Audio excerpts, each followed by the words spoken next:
Hare Krishna. Purport by His Divine Grace A.C. Bhaktivedanta Swami Srila Prabhupada की जय। यह पहले ही बताया जा चुका है कि कृत्रिम इंद्रियों पर बाह्य रूप से नियंत्रण किया जा सकता है, किंतु जब तक इंद्रियां भगवान की दिव्य सेवा में नहीं लगाई जाती, तब तक नीचे गिरने की संभावना बनी रहती है। तो समझाना नहीं है, आपको समझ में आ ही चुका होगा बहुत, क्योंकि बार बार रिपीट हुई ये चीज। यद्यपि यस प्रभु जी। यद्यपि पूर्णतया कृष्ण भावना भावित व्यक्ति ऊपर से विषय स्तर पर क्यों ना दिखे, वही जो मतलब जो हम लोग बताया, किंतु कृष्ण भावना भावित होने से वह विषय कर्मों में आसक्त नहीं। मैंने फिर रिपीट करता हूँ, जैसे प्रभुपाद जी ने खूब पैसा लिया, मैनेजमेंट के कार्य में लगे थे, शादी वगैरह कराई, तो वो सब सन्यासी नहीं करता है। लेकिन प्रभुपाद जी ने कृष्ण की प्रसन्नता के लिए किया, कृष्ण के प्रचार के लिए किया, और उनका मन सदैव कृष्ण में लगा रहता था, इसीलिए वो उन कर्मों से आसक्त नहीं। ऊपर से दिखेगा, अरे सन्यासी होते हुए मैनेजमेंट कर रहा है, पैसे ले रहा है, गाड़ियों में घूम रहा है, ये है वो है, खूब टेम्पल बना रहा है बड़े बड़े, वो सब कृष्ण की प्रसन्नता है। और उन सारी एक्टिविटीज में उनका मन हमेशा कृष्ण में लगा हुआ था।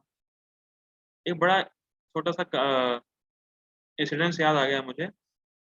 प्रभुपाद जी के लेक्चर दे रहे थे, लेक्चर इंडिया में था शायद, तो उन्होंने कहा कि one should always chant Hare Krishna Krishna Krishna Hare Hare, Hare Ram Ram Ram Hare Hare, 24 hours one should chant. ये लेक्चर में बोला प्रभुपाद जी ने। अब प्रभुपाद जी नीचे आ गए तो फिर कुछ काम करने लगे, मैनेजमेंट का कुछ दिखाई कर रहे थे, कुछ लिख रहे थे। तो व्यक्ति आया एक ऑडियंस में, कहा प्रभुपाद जी आपने अभी कहा 24 आवर्स चैंट हरे कृष्णा, लेकिन आप तो लिख रहे हैं कुछ मैनेजमेंट, आप कहाँ चैंट कर रहे हैं? तो प्रभुपाद जी ने कहा तुम इधर आओ और मेरी पीठ पे कान लगाओ। जब पीठ पे कान लगाया तो आवाज आ रही थी, हरे कृष्ण कृष्ण कृष्ण हरे हरे, हरे राम राम राम हरे हरे। पीठ से आवाज आ रही थी प्रभुपाद जी। तो बड़ा अचिंत है, कैसे हो सकता है, बड़ा अचिंत। ठीक है, तो ऊपर से लग रहा होगा कि अरे देखो ये भी तो मैनेजमेंट का काम कर रहे हैं, पैसा ले रहे हैं, ये कर रहे हैं वो कर रहे हैं, लेकिन ना, मन हमेशा कृष्ण। ठीक है। इसी संबंध में उनका भी इंसिडेंस याद आया, श्रील भक्ति सिद्धांत सरस्वती ठाकुर महाराज जी का। तो बड़ा आश्चर्यचकित हो जाएंगे आप लोग सुन के, बड़ा अचिंत है, बहुत अचिंत है, कभी भी ऐसा इमिटेट नहीं करना। वो मंदिर बनवा रहे थे कलकत्ता में, मंदिर बनवा रहे थे, बड़ा मंदिर। तो जो लेबर्स थे जो मंदिर बना रहे थे, उनको वो खुद बीड़ी सिगरेट रोल करके देते थे उनको, खुद सिगरेट बनाते थे उनके लिए, लेबर के लिए, कि भाई ये काम अच्छा करे, मंदिर अच्छा बने। खुद भक्ति सिद्धांत सरस्वती ठाकुर महाराज जी खुद बनाते थे सिगरेट उन लेबर के लिए। अचिंत है, इमेजिन नहीं कर सकते आप, खुद बीड़ी बना रहे हैं उन लोगों के लिए, लेबर के लिए, बड़ा अचिंत। और एक और संबंध में एक और, ये तो आप, ये तो पक्का ही तो बड़ा ही अचिंत है। उन्होंने किसी को इनवाइट किया था, जो जो उस समय तो अंग्रेज का वो था, शासन था, तो जो ब्रिटिशर्स थे उनको उन्होंने बुलाया था कृष्ण कथा सुनने के लिए। तो ब्रिटिशर्स आए तो खुद मीट पकवा के दिया, उन्होंने खुद मीट पकवा के दिया कि भैया तुम यहाँ आओ, कम से कम कृष्ण कथा सुनोगे तुम। ये अचिंत, खुद मीट पकवा के दिया उन लोगों के लिए, कम से कम भाई ब्रिटिशर्स आएंगे, कम से कम कृष्ण कथा कुछ कान में जाएगी, उनका उद्धार होगा। ये सब बड़ा अचिंत है, ये कभी हम इमिटेट नहीं कर सकते, कभी हम इसकी नकल कर नहीं सकते, ना करना है। वो बड़ा अचिंत है, उनका मन हमेशा भगवान, ये सब कर भी रहे हैं, बीड़ी बना रहे हैं और सब कुछ पकवा रहे हैं, हमेशा मन भगवान में लगा, भगवान की प्रसन्नता के लिए करते हैं। ठीक है, लेकिन ऊपर से लगेगा देखो बीड़ी बना रहे हैं, देखो कहाँ है, कहाँ कौन सन्यासी है, बीड़ी बना रहे हैं, वो सब कृष्ण की प्रसन्नता के लिए, सब कुछ कृष्ण की प्रसन्नता के लिए, बहुत अचिंत है ये सब। ठीक है, आगे बढ़ते हैं।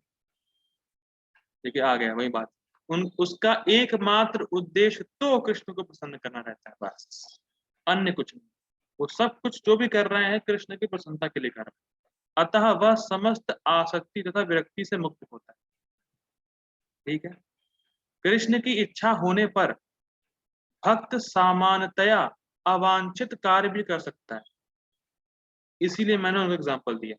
प्रभुपाद जी के जो गुरु थे उन्होंने अवांछित कार्य, मीट पका के देना, बीड़ी बनाना, वो सब नहीं करना चाहिए, लेकिन कृष्ण की प्रसन्नता के लिए उन्होंने किया। किंतु यदि कृष्ण की इच्छा नहीं है तो वह उस कार्य को भी नहीं करेगा जिसे वह सामान्य रूप से अपने लिए करता हो। ये शुद्ध भक्ति, निष्काम कर्मयोग की बात नहीं हुई। निष्काम कर्मयोग में क्या है कि वो अपने कर्म से आसक्त है, फल कृष्ण को देगा, लेकिन अगर कृष्ण की इच्छा नहीं है तो जो कर्म आसक्ति है वो भी त्याग देगा वो। ठीक, अतः कर्म करना या ना करना उसके वश में रहता है, कि वो सदैव मन को भगवान में लगाया हुआ है, तो जो भगवान को सेटिस्फाई करेगा वही वो करेगा, जो भगवान को सेटिस्फाई नहीं करेगा वो नहीं करेगा। ये नहीं कि जो इंद्रियां चाहती हैं वो करेगा। इसीलिए प्रभुपाद जी लिख रहे हैं उसके वश में रहता है। जो कृष्ण को अच्छा लगेगा वो काम करेगा, जो कृष्ण को अच्छा नहीं लगेगा भले ही इंद्रियां चाहती हों वो कार्य करना फिर भी वो नहीं करेगा। तो कर्म करना या नहीं करना सब उसके कंट्रोल में रहता है। ठीक, क्योंकि वह केवल कृष्ण के निर्देश के अनुसार ही कार्य करता है। यही चेतना भगवान की अहेतु की कृपा है, प्रसादम अधिगच्छति, जिसकी प्राप्ति भक्त को इंद्रियों में आसक्त होते हुए भी हो सकती है। अरे प्रभु जी, इंद्रियों में आसक्त होते हुए, ये क्या प्रभु जी बोल रहे हैं आप? अभी सब कुछ आप तो बदल देंगे। फिर पढ़ता हूँ, जिसकी प्राप्ति भक्त को इंद्रियों में आसक्त होते हुए भी हो सकती है। अरे प्रभु जी क्या बोलना चाहते हैं आप? कंट्रोवर्शियल लाइन, समझते हैं इसको। इंद्रियों में आसक्त मीन्स कि अगर वो अपनी इंद्रियों से, इंद्रिय विषयों से डील भी करते हुए नजर आ रहा है तो भी उसका मन भगवान में है तो उसको इफेक्ट नहीं पड़ेगा। ये मतलब है।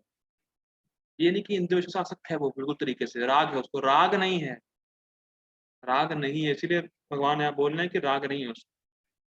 ठीक है, उसके अगर इंद्रियां इंद्रिय विषयों से डील भी कर रही हैं, जैसे कोई सन्यासी जैसे प्रभुपाद जी पैसे ले रहे हैं या मंदिर बनवा रहे हैं, गाड़ियों में घूम रहे हैं, तो वो सब इंद्रियां इंद्रिय विषयों से संपर्क कर रही हैं, लेकिन फिर भी उनको फर्क नहीं पड़ता उससे। ठीक है ना, उनका मन भगवान में लगा हुआ है।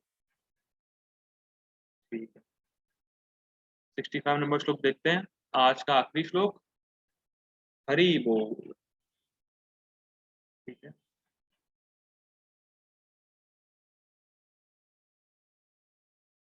पढ़ते हैं। प्रसादे सर्व दुखानां हानिरस्योपजायते, प्रसन्न चेतसो हि आशु बुद्धि पर्यवतिष्ठते वतिष्ठते।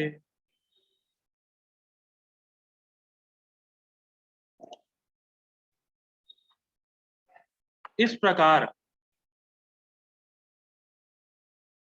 प्रकार कृष्ण भावना अमृत में तुष्ट व्यक्ति के लिए संसार के तीनों ताप नष्ट हो जाते, और ऐसी तुष्ट चेतना होने पर उसकी बुद्धि शीघ्र ही स्थिर हो जाती। क्वेश्चन, क्वेश्चन और यहाँ लिखा है तीनों ताप नष्ट हो जाते हैं, तो पहले तो तीन ताप क्या होते हैं कौन बताए?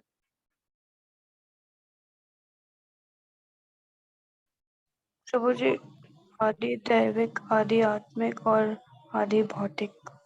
ठीक, वो अब थोड़ा डिफाइन करिए उसको आगे और कंटिन्यू।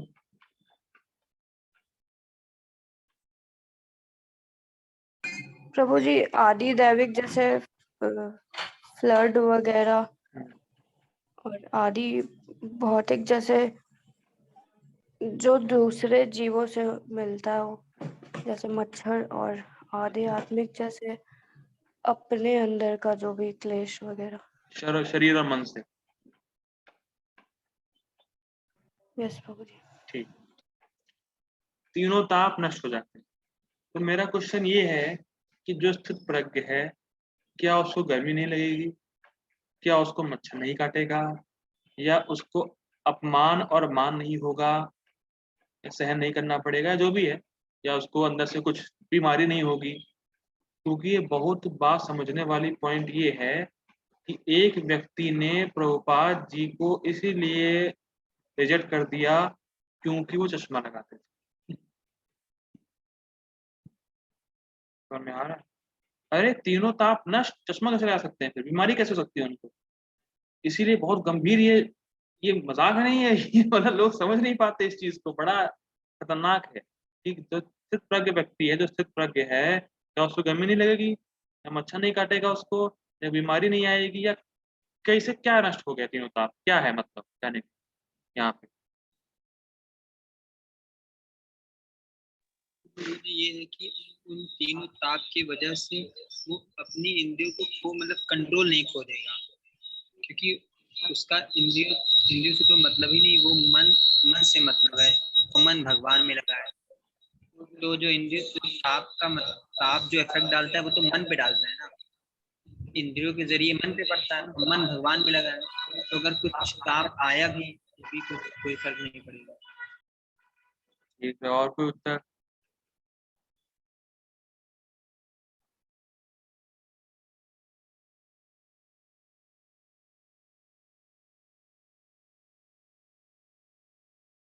कोई और उत्तर? नष्ट हो जाने का मतलब क्या, खत्म हो गए?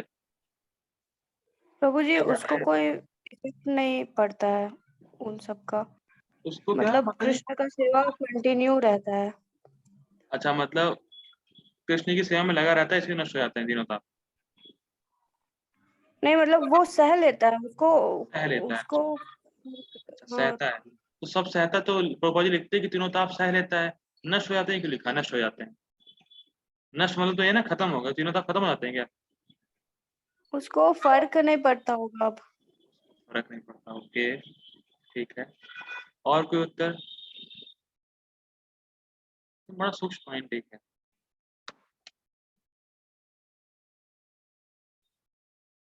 मैं टाइम इसलिए ले रहा हूँ कि इसका आगे कुछ है ही नहीं। मतलब परपुट है नहीं, और 6 बजे चलते हैं, देखते हैं क्या होता है, तो टाइम देते हैं। किसी को कोई और आंसर समझ में आ रहा हो?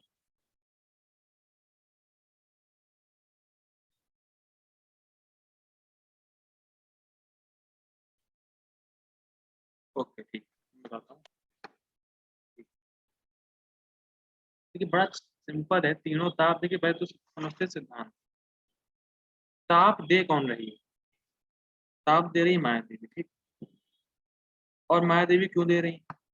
क्योंकि हम लोग भगवान से विमुख है, ठीक, भगवान की तरफ उन्मुख हो जाए, ठीक। लेकिन जो भगवान की भक्ति में ऑलरेडी लगा हुआ है, जो भगवान से ऑलरेडी उसका संबंध हो चुका है, भगवान में मन लगा हुआ है, तो उसको ताप क्यों देंगी माया देवी? समझ में आ रहा है सिद्धांत? ये ताप क्यों मिल रहा है? क्योंकि भगवान से हम लोग विमुख हो चुके हैं, तो एज अ पनिशमेंट हमें ताप मिल रहा है। लेकिन जो भगवान की भक्ति में ऑलरेडी लगा ही हुआ है, इसका मन भगवान में सदैव लगा है, उसको क्यों ताप क्यों देगी माया देवी?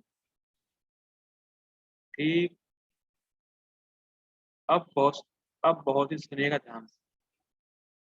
अगर तीनों ताप नहीं देगी तो संसारिक व्यक्ति कैसे कंफ्यूज होगा? उसको लगेगा देखो भगवान ने पक्षपात किया मेरे साथ, इसको ताप नहीं दे रही है, मुझे ताप दे रही है। तो कम से कम लगना चाहिए ना बाह्य रूप से कि हाँ ताप सबको मिलता है। ये भगवान की बड़ी अचिंत्य शक्ति, ये भेदभाव नहीं दिखी। आप समझिएगा ध्यान से, ध्यान। ये तो एक सिद्धांत को दूसरा समझिएगा। जितना व्यक्ति देहात में बुद्धि में रहता है कि मैं ये शरीर हूँ, उतना ही उसको ताप का अनुभव होता है, उतना ही उसको ताप का अनुभव होगा। जितना देहात में बुद्धि ज्यादा, उतना ताप का अनुभव ज्यादा, ठीक। लेकिन जब उसका मन भगवान की भक्ति का आनंद ले रहा है, तो ताप का जो दुख है वो उसको पता ही नहीं चलता। जैसे फॉर एग्जाम्पल, खुशबू माता जी, हरि बोल। यस प्रभु जी। माता जी मान लीजिए आपको बहुत ज्यादा भूख लगी हुई है, बहुत जोरों से, 2 दिन से आपने कुछ खाया नहीं, ऐसा तो होगा नहीं?